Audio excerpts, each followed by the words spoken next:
À plus de 585 km de Cotonou se dévoilent les potentialités touristiques d'une rare beauté mise en valeur par 60 km de route Natitengu-Boukoumbe-Corontière. Les 85% des populations de Boukoumbe s'investissent dans l'agroalimentaire. En témoigne ce bas-fond rizicole du village de Koutiatié, aménagé à partir de 17 hectares par la phase 3 du projet Fiagri. Un projet d'aménagement financé par la coopération allemande avec une technologie reproductible par les populations. De 1,2 tonnes, le rendement est passé à 3,5 tonnes. Une évolution remarquable notée aussi au niveau du reste des produits vivriers, de la production du coton-graine, de l'élevage et des filières halieutiques. Le ministre d'Ossoui ne se satisfait pas de cette avancée comme les riziculteurs de la localité réunis en coopérative avec l'appui de l'Agence territoriale de développement agricole, Pôle 3, et qui se retrouve déjà à 170 000 francs CFA de gains par hectare. On est tellement très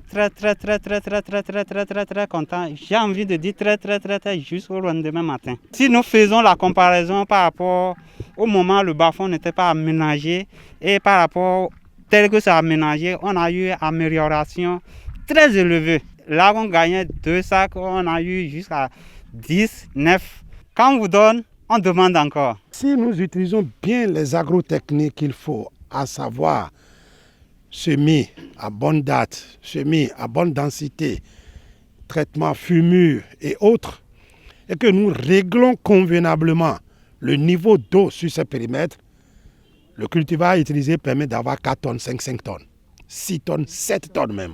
Aujourd'hui, nous sommes passés à 36 hectares aménagés.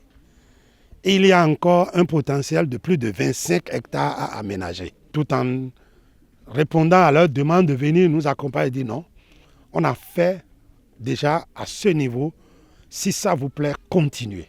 Vous pouvez faire de riz étuvé propre et vous allez vendre plus cher. La coopération allemande accompagne également la plantation de 300 hectares de karité sélectionnés pour leur rentabilité et pour lutter contre la déforestation sauvage. Certains disent qu'on ne plante pas le karité. C'est faux, on plante. Aujourd'hui, avec les plants greffés, à 6 ans, nous avons la production. Qui ne veut pas gagner? J'ai apprécié ce que Madame le préfet et la directrice générale viennent d'initier ici pour convaincre les femmes à aussi planter. Et ce que l'on a mis en tête de ça, mais on protège. Gaston Dossoui visite l'Union des femmes pour le développement de Boukoumbe, UFEDEB Yanta. Il démontre les valeurs ajoutées en termes de production et de commercialisation des dérivés de mangue, de fonio que produit depuis 2003 l'organisation en coopérative des femmes de Boukoumbe. Les gens de Boukoumbe vivent longtemps. Pourquoi? Parce qu'il y a encore beaucoup de produits naturels qu'ils utilisent. Les sauces à Boukoumbe ne sont pas préparées avec des cubes, avec les ingrédients qu'on nous importe de je ne sais où. Le positionnement sur le marché des produits Made in Benin préoccupe les techniciens et partenaires réunis autour du thème « Accès des produits agricoles au marché, défis et stratégies ». Les nouveaux objectifs en termes de production de l'Agence territoriale de développement agricole Pôle 3 ont été présentés. Il s'agit de la production de 86 000 tonnes de paddy. Cette production sera transformée à 70%. Au titre des cultures maraîchères, la production de 26 900 tonnes de tomates, 3 790 tonnes de piments, 207 tonnes d'oignons. L'autorité encourage ses agences et directions départementales, en plus des partenaires et programmes sur le terrain, à plus de veille et de soutien à la production pour en garantir les normes de qualité requises.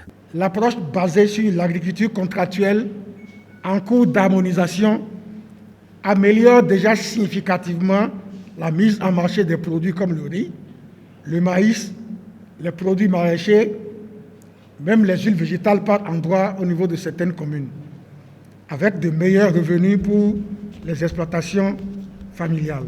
Pour ce dernier, les ambitions que le gouvernement nourrit pour le monde agricole sont à la portée des producteurs au vu des capacités de production et de transformation agroalimentaire qu'acquièrent les coopératives et les PME sur le terrain.